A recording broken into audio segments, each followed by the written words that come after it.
Boa noite. Boa noite. Donald Trump mira o Brasil de novo. Anuncia tarifas para países que cobram taxas de importação de produtos americanos. E cita o etanol brasileiro como exemplo. O presidente Volodymyr Zelensky reage a Trump. E diz que nenhum acordo de paz pode ser negociado com a Rússia sem os ucranianos. A vida roubada por causa de um celular em São Paulo. Ladrões matam um ciclista que não esboçou nenhuma reação. A polícia identifica o suspeito de encomendar a morte do delator do PCC. O ex-policial penal que assassinou um ex-tesoureiro do PT é condenado no Paraná. O Pix sai do ar pela segunda vez em uma semana. Um atropelador fere dezenas de pessoas na Alemanha.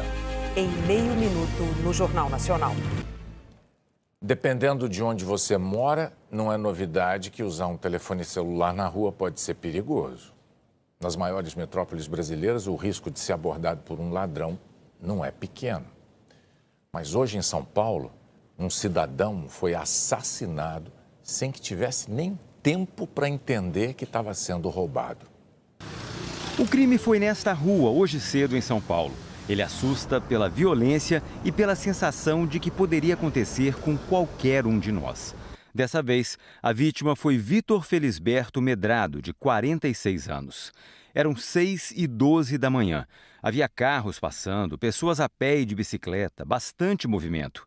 Uma moto passou diante da câmera de segurança.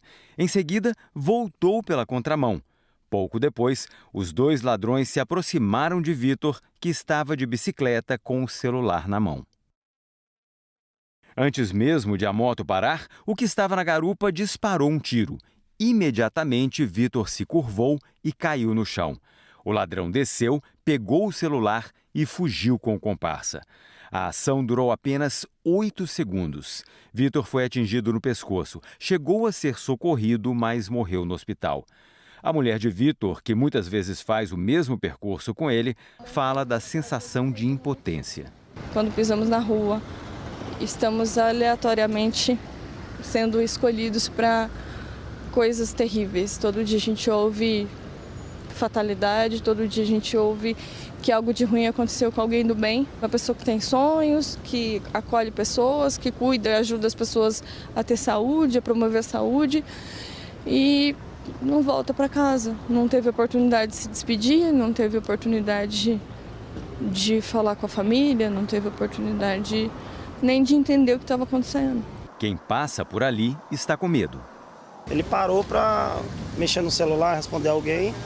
Parou 2 caras de moto e atirou no cara. O cara nem teve reação nenhuma. O cara não reagiu, não fez nada.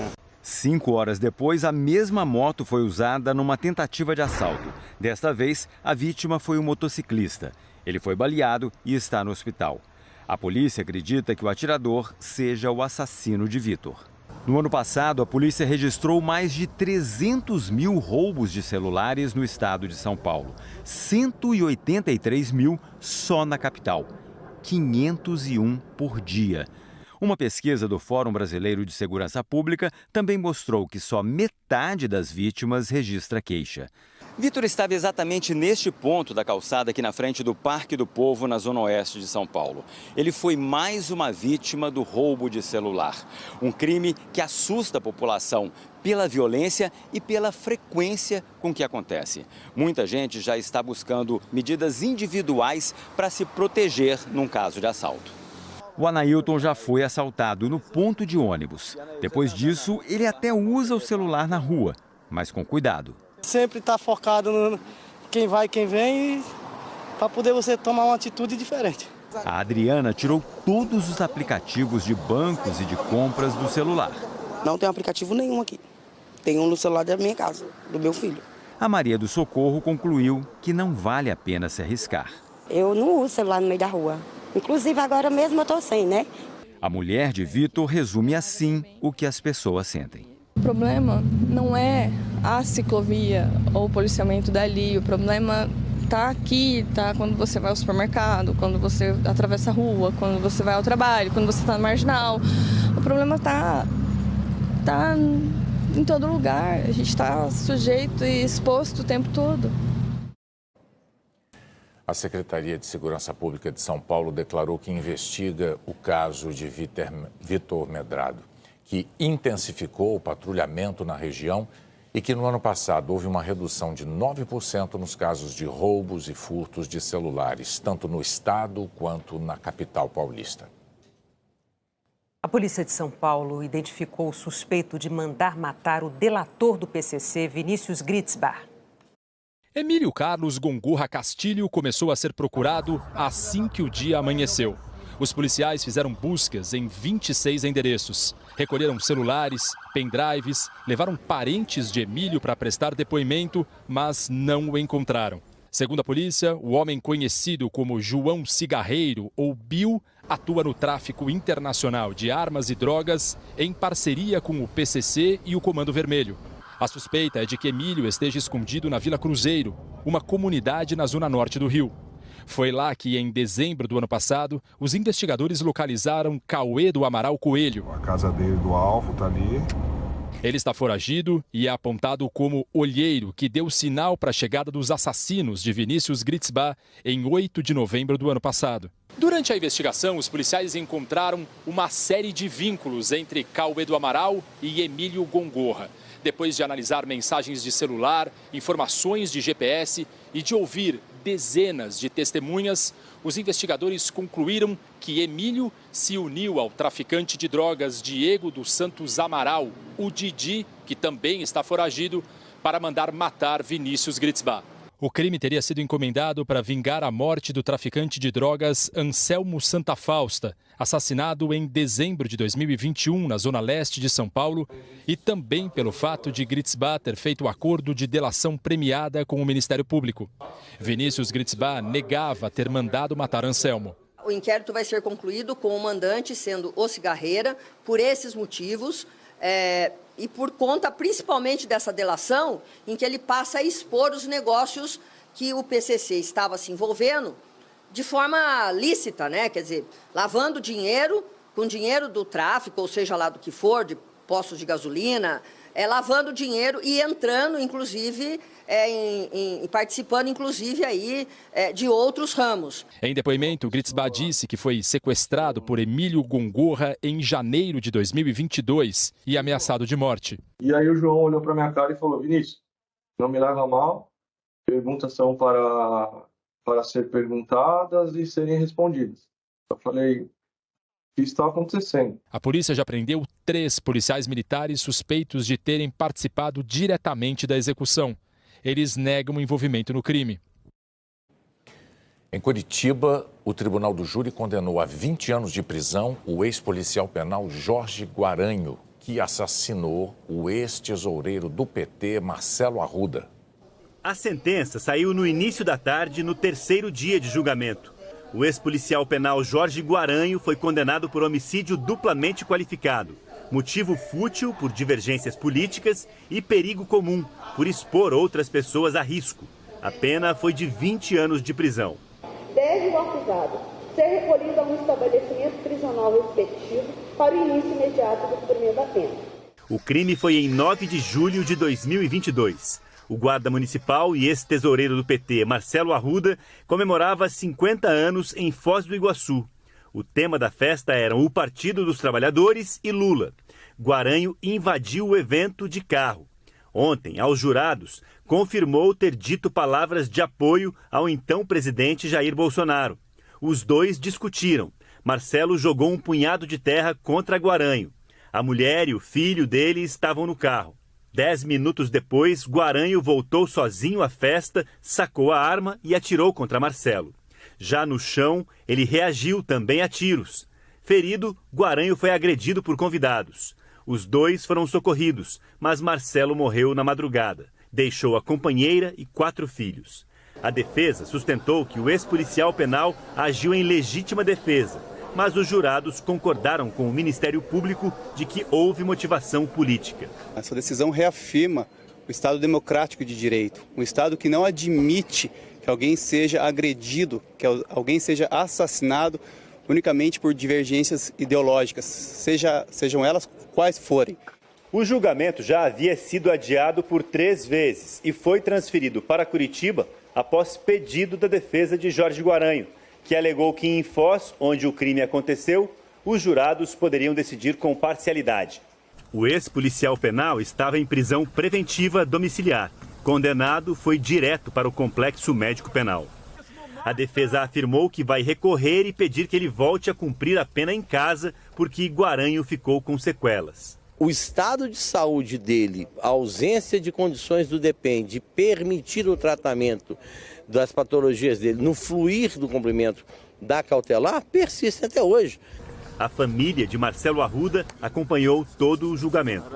Hoje nós vamos sair daqui sem o Marcelo, mas com justiça e sabendo que a justiça existe e a verdade prevaleceu. A mulher suspeita de envenenar 4 pessoas foi encontrada morta na cela em que estava presa sozinha numa penitenciária em Guaíba, no Rio Grande do Sul. A polícia concluiu que ela se enforcou. Investigações indicaram que Deise Moura dos Anjos misturou arsênio à farinha usada no preparo de um bolo em dezembro. 3 pessoas morreram. Ela também era suspeita de envenenar e matar o sogro. Autoridades mexicanas proibiram um atleta olímpico brasileiro de entrar no país. Igor Coelho alega que estava com a documentação necessária e foi desrespeitado. Igor Coelho tem 28 anos e é o principal jogador de badminton do Brasil. Descoberto num projeto social na comunidade da Chacrinha, zona oeste do Rio, tem 3 participações em Jogos Olímpicos. Mora na Dinamarca há 8 anos. Na terça-feira, viajou de Billund, no interior dinamarquês, para o México para disputar a Copa Pan-Americana. Quando eu fui fazer o check-in, né, eles pedem o visto, o passaporte, algo assim. Eu entreguei meu cartão de residência e falei, olha só, eu posso entrar com isso. O agente viu meu cartão de residência, pesquisou no site e falou, você está bom para ir. Mas depois de embarcar normalmente, foi impedido de entrar no país quando desembarcou no aeroporto internacional da Cidade do México. Igor viajava sem um visto mexicano, mas com o comprovante de residência fixa na Dinamarca. De acordo com esse formulário, disponível no site da Embaixada do México no Brasil, cidadãos brasileiros que comprovem residir de maneira permanente em uma lista de países que inclui a Dinamarca estão isentos da apresentação de um visto mexicano. Já entrei no México, já fui ao México muitas vezes com essa residência, então não tinha porquê. Eu vi no site, inclusive, há semanas atrás, né, que minha residência já era de bom tamanho, suficiente e válido para entrar no México. O atleta também mostrou ao funcionário da imigração uma carta-convite da Federação Mexicana de Badminton, reserva de hotel e até a foto de um cartaz promocional do evento em que ele é um dos destaques. Igor relata ter sido conduzido a uma sala e forçado a assinar um documento de deportação. Depois ele pôde fazer 2 ligações. Avisou o técnico que já tinha chegado ao México antes dele e entrou em contato também com a Embaixada Brasileira. O cara da Embaixada, eu não lembro o nome dele, ele falou para mim assim, olha, a imigração faz a regra, eles criam as regras que eles quiserem. A gente aqui não pode fazer nada. Segundo Igor, a embaixada prometeu retornar a ligação para ajudar, mas ele não foi autorizado a atender. Eu fui preso. Eu fui para uma sala que tinha um cadeado. Os negócios eram... tinha luz, ele tirou todo o meu relógio, todo o meu telefone. Eu não sabia a hora. E fiquei, assim, incomunicável. O Ministério das Relações Exteriores disse que está ciente do caso, que prestou assistência, mas não pode fornecer mais informações por direito à privacidade. A Embaixada do México, em Brasília, ainda não respondeu ao nosso contato. Depois de mais de 24 horas no aeroporto, com pouca água e quase sem comer, Igor Coelho deixou o México e chegou em casa, na Dinamarca, no fim da tarde de hoje. Além do prejuízo financeiro, ele deixou de somar pontos importantes na disputa por uma vaga no Mundial de Badminton, que ocorre em agosto, em Paris. Eu espero ser ressarcido e poder jogar mais, com a ajuda do Comitê Olímpico Brasileiro, com a ajuda do Ministério dos Esportes, da Confederação. Se todo mundo brigar, eu não sei como é que vai resolver, mas eu não posso deixar barato. Um homem atropelou dezenas de pessoas em Munique, na Alemanha. A área estava cheia de policiamento. Agentes acompanhavam um protesto de funcionários públicos quando o motorista acelerou contra os manifestantes. Cerca de 1.500 pessoas estavam reunidas. 30 ficaram feridas, algumas seriamente. A polícia prendeu o agressor, um afegão de 24 anos que já tinha sido detido por roubo e tráfico e teve o pedido de asilo negado.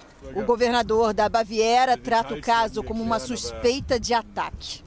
O primeiro-ministro, Olaf Scholz, disse que o afegão tem que ser punido e deixar o país. Em dezembro, um outro atropelamento parecido já tinha chocado a Alemanha. Um saudita matou 6 pessoas ao invadir um mercado de Natal em Magdeburg. A imigração já era um dos temas centrais na campanha eleitoral que agita a Alemanha neste momento e atrai a atenção do mundo. O atropelamento ocorreu 10 dias antes da eleição que vai definir o novo governo e na véspera de uma conferência de segurança de alto nível com nomes de destaque no cenário internacional. Entre eles, o vice-presidente dos Estados Unidos, J.D. Vance, e o presidente da Ucrânia, Volodymyr Zelensky. Mas autoridades descartam uma conexão com a conferência. O porta-voz da polícia disse que 5.000 homens estão a postos para garantir a segurança do evento. O grupo terrorista Hamas declarou que vai libertar reféns israelenses no sábado, como previsto no acordo de cessar-fogo. Na segunda-feira, o grupo tinha avisado que suspenderia a libertação sob a alegação de que forças israelenses impediram a entrada de mais ajuda humanitária e atiraram em palestinos na faixa de Gaza. O Hamas mudou de posição depois que o primeiro-ministro de Israel, Benjamin Netanyahu, seguiu o conselho do presidente americano Donald Trump e ameaçou retomar os bombardeios em Gaza. A imprensa mundial registrou ontem um anúncio do presidente dos Estados Unidos sobre a guerra na Ucrânia. Ele disse que, numa conversa por telefone com Vladimir Putin, o presidente russo, teria aceitado iniciar negociações para encerrar a guerra. Mas como o conflito começou depois que a Rússia invadiu o território da Ucrânia, o fato de nenhum ucraniano ter participado da tal conversa provocou reações indignadas na Europa. E o presidente da Ucrânia protestou com veemência. Volodymyr Zelensky se sentiu escanteado. Como país soberano, nós simplesmente não vamos aceitar qualquer acordo que não nos inclua, disse Zelensky. Ele falou que espera que os países europeus também participem das negociações, porque afinal a Ucrânia faz parte da Europa. E afirmou que Putin quer fazer de tudo para a conversa ficar entre Moscou e Washington. O governo russo anunciou preparativos para um encontro entre Putin e Trump. Depois, o porta-voz do Kremlin afirmou que é claro que, de uma forma ou de outra, a Ucrânia vai participar das negociações. No meio dessa história toda, a Europa foi pega de surpresa. O que esperar nesse momento da histórica relação entre Estados Unidos e europeus? Acabou a amizade? Apoio americano na Primeira Guerra Mundial. Depois, na luta contra os nazistas durante a Segunda Guerra e na reconstrução do continente. Criação da Aliança Militar do Ocidente, a OTAN, reunificação da Alemanha. Europeus e americanos juntos viveram momentos importantes. Da parceria histórica para agora uma espécie de se vira aí Europa que essa guerra é sua. Hoje o secretário de Defesa dos Estados Unidos disse que a responsabilidade por parar a máquina de guerra de Putin é dos europeus. Mas também falou que o chefe dele, Trump, é o melhor negociador do planeta e pode acabar com o conflito. Uma questão central dessa crise é o enfraquecimento rápido da OTAN. Ontem, Trump passou por cima dos aliados da Aliança Militar, grupo do qual os próprios Estados Unidos fazem parte. O governo dele descartou a entrada da Ucrânia na OTAN, o que ainda estava em discussão e podia servir de barganha nas negociações. Tem ainda o atropelo do direito internacional, quando as autoridades americanas admitem publicamente a possibilidade de a Ucrânia abrir mão de parte do próprio território. Ministros da defesa dos países da OTAN reunidos na Bélgica criticaram Donald Trump. O ministro alemão disse que é lamentável que o presidente americano tenha feito concessões a Putin antes mesmo de as negociações começarem. Já o ministro francês alertou que uma paz que enfraqueça a Ucrânia pode ampliar o conflito. A chefe da diplomacia da União Europeia foi enfática. Qualquer acordo feito pelas costas da Europa não vai funcionar. Um arranjo às pressas será um acordo sujo, ela disse. Presente nesse encontro, o secretário de Defesa dos Estados Unidos, Pete Hegseth, rebateu as críticas. Diz que um acordo de paz vai envolver uma nova demarcação de território que nenhum lado quer. Também afirmou que a Europa precisa gastar mais com a própria defesa e assumir a responsabilidade pela segurança do continente. Não se enganem, o presidente Trump não permitirá que ninguém transforme o tio Sam em tio otário. Ontem, Hegseth disse que o foco dos Estados Unidos não vai ser mais a Europa, e sim a China. O professor de Relações Internacionais da Fundação Getúlio Vargas, Oliver Stunkel, vê mudanças importantes na posição histórica dos americanos. Esse grande consenso em Washington pós-Segunda Guerra Mundial de que os Estados Unidos precisa estar presente na Europa para garantir a paz na Europa e evitar um novo conflito. Isso sempre foi o consenso que guiou as relações internacionais dos Estados Unidos. Certamente as lideranças europeias precisam repensar a inserção da Europa no cenário global. Depois de toda a repercussão negativa dessa quinta-feira, Donald Trump disse que a Ucrânia vai sim ter lugar à mesa em qualquer negociação de paz. Hoje, o presidente Trump ordenou que o Departamento de Comércio imponha tarifas sobre países que cobram taxas de produtos americanos, entre eles o Brasil. Um novo capítulo da guerra comercial de Donald Trump, que pode afetar todos os países que fazem comércio com os Estados Unidos. O presidente deu o primeiro passo para implementar o que chama de comércio recíproco. Ele vai usar vários instrumentos para estabelecer o que ele considera relações comerciais igualitárias. Tarifas, impostos sobre o valor agregado, subsídios, regulamentações e até câmbio. A resposta vai ser personalizada, dependendo das barreiras que cada país impõe sobre as importações americanas. A Casa Branca citou o Brasil como exemplo de parceiro comercial que não trata os Estados Unidos de maneira recíproca. Mencionou especificamente o etanol. Hoje, o Brasil cobra um tributo de 18% sobre o etanol americano que é importado, enquanto os Estados Unidos cobram uma taxa de 2,5% para a entrada do etanol brasileiro. Em 2024, o Brasil exportou mais de 300 mil metros cúbicos de etanol para os Estados Unidos, em transações que somaram 180 milhões de dólares. No mesmo ano, o Brasil importou dos Estados Unidos 110 mil metros cúbicos do biocombustível, o que representou 50 milhões de dólares. Em média, o governo americano cobra 1,5% de taxa sobre produtos que chegam do Brasil. E o Brasil, em média, 11% sobre importações americanas. Trump tem criticado o Brasil e a Índia por imporem tarifas excessivas. No Salão Oval, Trump assinou um memorando que direcionou o secretário e o representante de comércio a desenvolverem os próximos passos. Eles terão 180 dias para apresentar um relatório com recomendações e soluções para cada país. Devem examinar primeiro os países com quem os Estados Unidos têm os maiores déficits comerciais. O secretário de Comércio, Howard Lutnick, disse que algumas tarifas poderão entrar em vigor antes disso, no começo de abril. O argumento é que o déficit comercial dos Estados Unidos ameaça a segurança econômica e a segurança nacional do país. Na assinatura, Trump declarou que por muitos anos os Estados Unidos foram tratados injustamente, tanto por amigos quanto por adversários.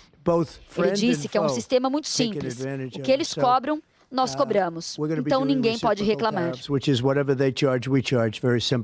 Trump ameaçou também os países dos BRICS, o grupo de economias emergentes formado por Brasil, Rússia, Índia, China e mais 6 nações. O grupo tem discutido alternativas ao comércio com a moeda americana. Trump disse que poderá impor tarifas de 100% a esses países, caso queiram brincar com o dólar.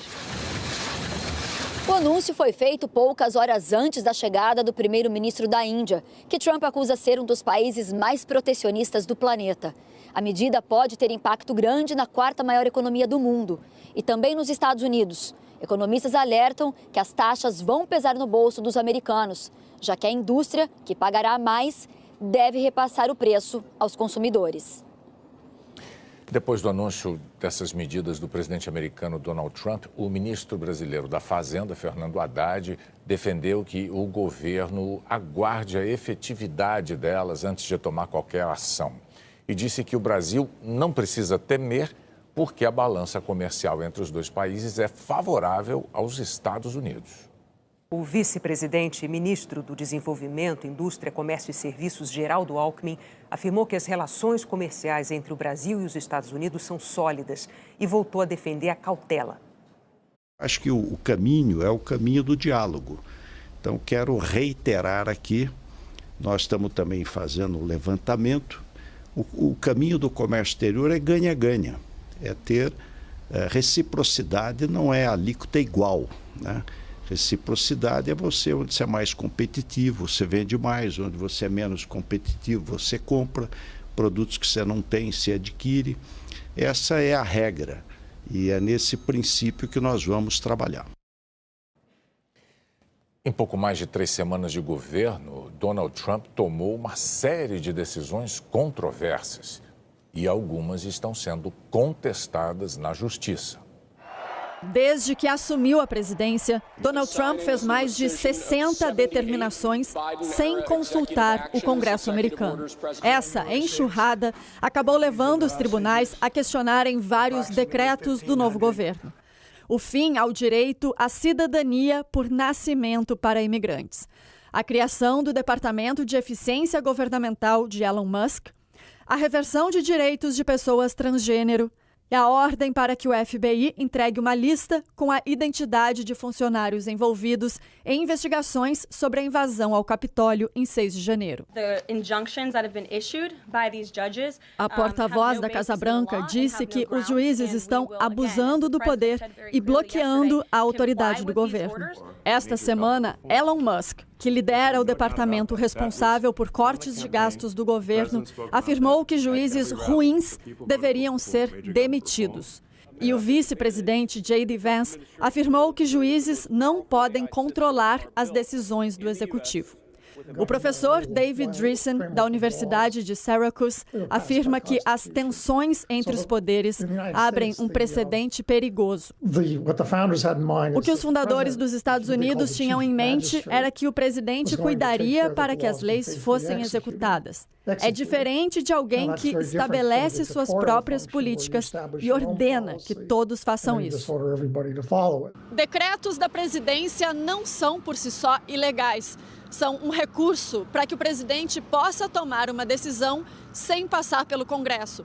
No caso de Trump, ele tem a maioria no Senado e na Câmara. Mesmo assim, muitas vezes tem agido por conta própria. Outros especialistas alegam que Trump está tomando decisões agressivas, mas que não ameaçam a democracia do país neste segundo mandato. O jornal americano Wall Street Journal publicou um editorial hoje em que argumenta, com base na opinião de juristas, que o presidente até agora está agindo dentro da lei. Bruce Ackerman, professor de Direito Constitucional da Universidade de Yale, lembra que é a mais alta corte do país que tem a decisão final sobre casos em que o governo briga na justiça. E alega que este é um momento decisivo para a corte e para o país. Essa é a hora para que a maioria dos juízes mostre que está comprometida com a história e com as tradições fundamentais da Constituição, afirmou o professor.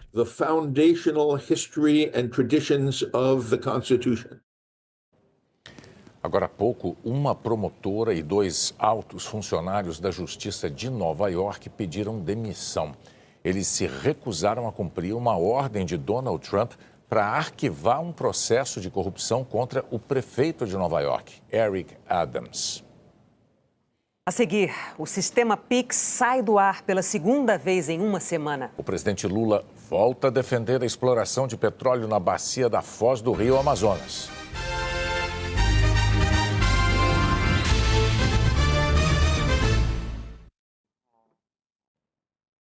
O Pix saiu do ar hoje de manhã por causa de instabilidade no sistema e foi a segunda vez em uma semana.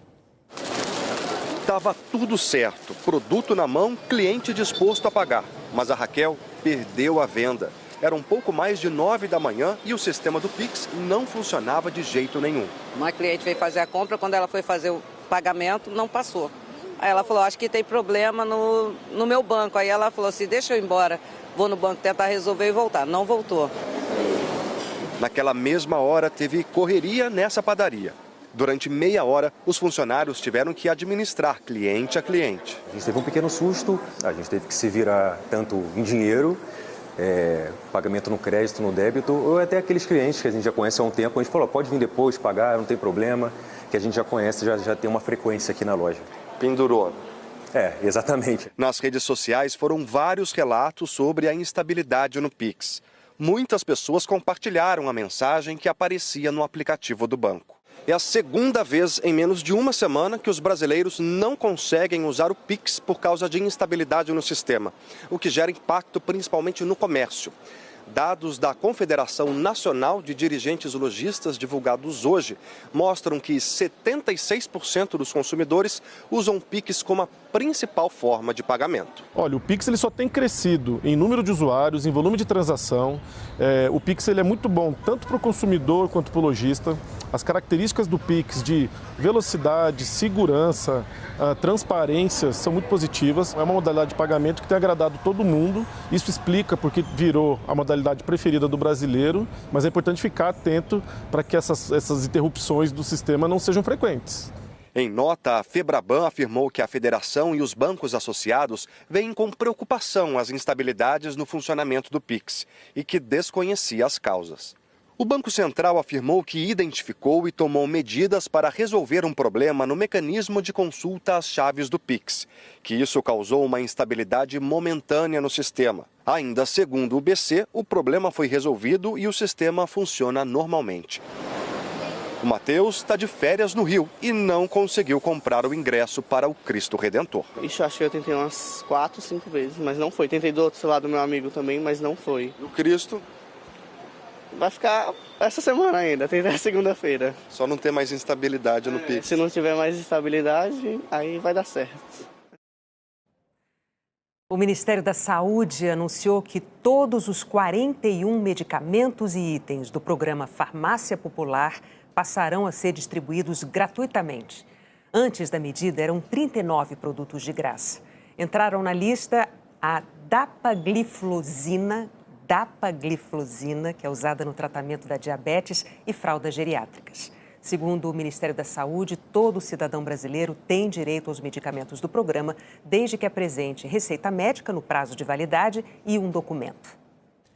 As vendas do comércio brasileiro tiveram alta de 4,7% no ano passado. Foi o maior crescimento do setor em 12 anos. 8 das 11 atividades pesquisadas cresceram em 2024. O setor farmacêutico teve alta de 14,2%.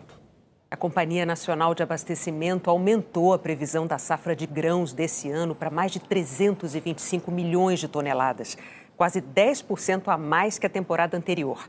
Se a estimativa se confirmar, os agricultores brasileiros vão colher a maior safra da história do país. O presidente Luiz Inácio Lula da Silva voltou a se manifestar hoje sobre a exploração de petróleo na bacia da Foz do Rio Amazonas. Ele participava da cerimônia de entrega de terras da União para o estado do Amapá, em Macapá. Eu acho que um dia a gente não vai precisar de combustível fóssil, mas esse dia está longe ainda. A humanidade vai precisar muito tempo. E isso, eu estou falando para vocês, porque tem gente que fala que não pode pesquisar a margem equatorial para saber se a gente tem petróleo.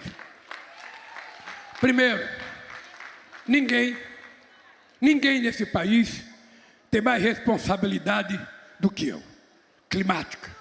Eu quero preservar, mas eu não posso deixar uma riqueza que a gente não sabe se tem e quanto é, a 2.000 metros de profundidade, enquanto o Suriname e a Guiana estão ficando ricos às custas do petróleo que tem a 50 quilômetros de nós. A gente tem que assumir compromisso de que a gente vai ser muito responsável, a gente vai cuidar com muito carinho, a gente não quer poluir um metro d'água, um milímetro de água. Tem gente que fala, mas presidente, vai ter a Copa aqui, vai ter muito ruim. Vê se os Estados Unidos estão preocupados. Vê se a França, a Alemanha, a Inglaterra estão preocupados. Não, eles exploram quanto puder. É a Inglaterra que está aqui na Guiana, é a França que está aqui no Suriname. Então só nós que vamos comer pão com água, não. A gente também gosta de pão com mortadela. A gente gosta. A gente gosta de coisa boa. Vamos ver agora a previsão do tempo amanhã em todo o país. Eliana, boa noite. Boa noite, Renata, Bonner, e boa noite para você. A semana termina com 3 grandes destaques. No sul, menos calor, já no sudeste, calor intenso. E no Amazonas, tempestades. É o estado com previsão de mais chuva. Isso fica bem claro neste mapa. A cor rosa indica onde deve chover mais. Só em Manaus, os meteorologistas esperam 50 milímetros. É muito para um dia. Grandes volumes também estão previstos nos pontos em azul escuro. Caso da faixa entre o litoral do Ceará e o Amapá, de Rondônia e de parte de Mato Grosso e do leste do Paraná ao de São Paulo. E há risco de temporal em todas essas áreas, que incluem o sul de Minas Gerais, a zona da Mata Mineira e a região serrana do Rio. Há possibilidade de alagamentos e deslizamentos. Porto Velho, Macapá, Belém, São Luís, Curitiba e São Paulo são as outras capitais no caminho das pancadas fortes. E toda essa chuva ajuda a segurar as temperaturas. Máximas de 27 graus em Curitiba, 28 em São Luís e Macapá, 29 em Belém e Manaus, 31 em Porto Velho e São Paulo. Bem menos do que o Rio de Janeiro, com 36 graus, e Vitória, com 37. Na capital capixaba, o sol predomina. Nas outras, pode chover. No geral, pouca chuva e rápida, mas por causa do calor não dá para descartar alguma pancada pontualmente forte. Em Salvador, 34 graus. Em Boa Vista, 32. Em Cuiabá, Campo Grande e Goiânia, 30. Em Florianópolis, 28. No sul, somente regiões gaúchas ficam com o tempo menos instável e com sol o dia todo no centro-sul do Rio Grande do Sul. Sexta-feira ensolarada também no norte do estado do Rio e de Minas, no Espírito Santo e no interior do Nordeste. Vamos falar agora da onda de calor, que começou ontem e já teve atualização hoje.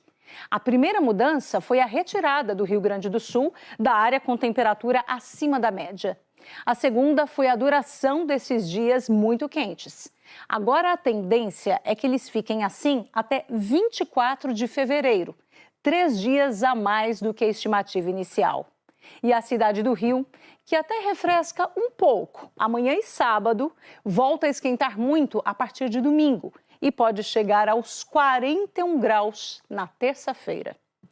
Renata e Bonner. Eita, Eliana, então agora espera até dia 24 para o calor dar uma aplainada, meu Deus. Obrigada, até amanhã. A seguir, interditada mais uma igreja com risco de desabar na Bahia.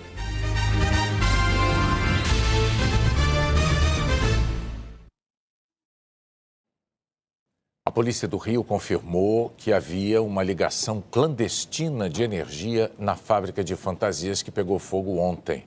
A principal hipótese é que isso teria provocado um curto-circuito e depois o incêndio. 12 funcionários feridos tiveram alta do hospital.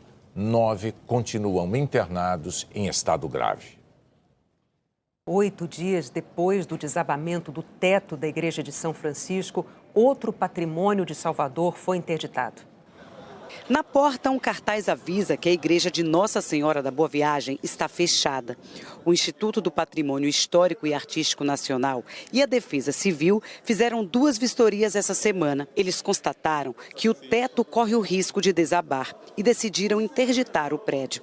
Essas fotos mostram as condições precárias da estrutura. A recomendação foi que a gente evacuasse de imediato, pois corre um risco do telhado. Devido a isso, o que eles zelam, a gente tem que zelar pela vida das pessoas que vêm à paróquia, principalmente aos idosos, né? A igreja foi construída em 1743 e tombada pelo IPHAN em 1938. Na fachada, azulejos portugueses reproduzem o brasão da Ordem Franciscana. A igreja guarda a imagem de Bom Jesus dos Navegantes. A festa em homenagem a ele é uma das mais populares de Salvador. A Bahia tem 51 igrejas tombadas pelo IPHAN. Dessas, 30 estão localizadas em Salvador. De acordo com a Arquidiocese, pelo menos 8 delas precisam ser restauradas. O projeto de restauração aqui da igreja de Nossa Senhora da Boa Viagem já foi encaminhado para o IPHAN e Ministério da Cultura. A paróquia aguarda a liberação dos recursos para dar início à execução das obras. É a nossa necessidade que haja uma aceleração desse início de obras para que se possa ter uma segurança de que a coisa está acontecendo e que não vai ruir o patrimônio, porque é muito mais fácil manter do que restaurar, consertar, né? Recuperar. Na semana passada, Júlia Panchoni Rigueto, de 26 anos, morreu e outras 5 pessoas ficaram feridas depois que parte do teto da igreja de São Francisco de Assis desabou. O caso chamou atenção para o estado de conservação das igrejas históricas do país. O Brasil tem 1.200 construções tombadas pelo IPHAN. O IPHAN sempre fiscalizou os bens tombados. O que nós temos feito agora, que é diferente do que víamos fazendo até o momento, é integrar mais essas fiscalizações com a Defesa Civil e o Corpo de Bombeiros. Por quê? Porque nós temos, em alguns desses bens, situações que carecem também da intervenção desses outros órgãos. O Jornal da Globo é depois de Lady Night. Boa noite para você. Boa noite, até amanhã.